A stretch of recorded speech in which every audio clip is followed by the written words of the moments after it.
Ekene m ọkwa nwada Onyamandi Chidera N'Igbo. Onye anyị na-atata bụ fada gwa ya afa gị. Reverend Father Nnamdi Nwankwo, Rector Enugu State Polytechnic Nwule, abụkwa m onye ebe a. Okay. Biko fada gwa anyị otu isi efu mmemme a na-eme ebe a taa. Mmemme a nwere ka ọ dị maka na Mr. Isife bụ onye a na-anụ nwa ya bụ onye nkụzi.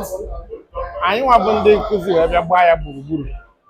Anyị na-anya na ndị nkụzi juru eju na ndị union ndị nkụzi dị iche iche NUT anyị buru ibu n'ebe a nọọ iji wee kwado nwa ya a na-anụ tata wee igosikwazi na etiti ndị nkụzi niile na udo dị na anyị nwere ofu obi n'ihe niile anyị na-achọ ma nke anyị na-achọ n'aka gọọmenti ma nke anyị na-achọ n'aka ndị parents ndị nne na nna anyị nwere ofu obi aka mgbakọta anyị ebe a gosi wee na-arịọ Chineke ka ọ gọzie ndị bụ ndị nkụzi ebe ọbụla ha nọ. Nkụzi bụ na a na-enwe dọkịta, na a na-enwe lọya, na a na-enwe injinia, na-enwere gọvanọ na prezidenti ọ ndị nkụzi wee na-arịọkwazi ya maka ndị niile na-abanye na n'ụlọ di na nwunye ọfụ ọkacha nwata nwa agbọghọ nwa onye nkụzi ka o nweta ngọzi nwetakwa uru ịlụ di na nwunye ka ndị mmadụ wee na-aghọta na ịfụnanya bụ di na nwunye ikpere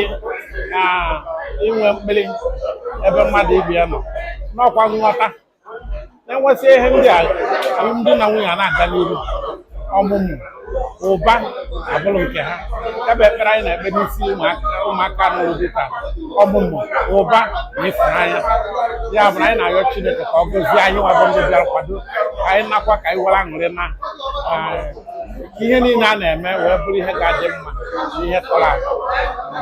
Omenala ịlụ di na nwunye bụrụ omenala lọrọ alọ ọ bụ ọtọ ofu nwoke na ofu nwaanyị ọ ikwu na ibe. Ihe anyị bịara ebe a bụ ikwu na ibe ndị nkụzi ka anyị ji wee gbakọta ọnụ. Ikwu na ibe a ga-akwadokwazi ihe abalị ndị uwe n'isi njedebe. Ihe ndị a ka anyị na-ayọta na Kristi bụ nwa anyị. Amen.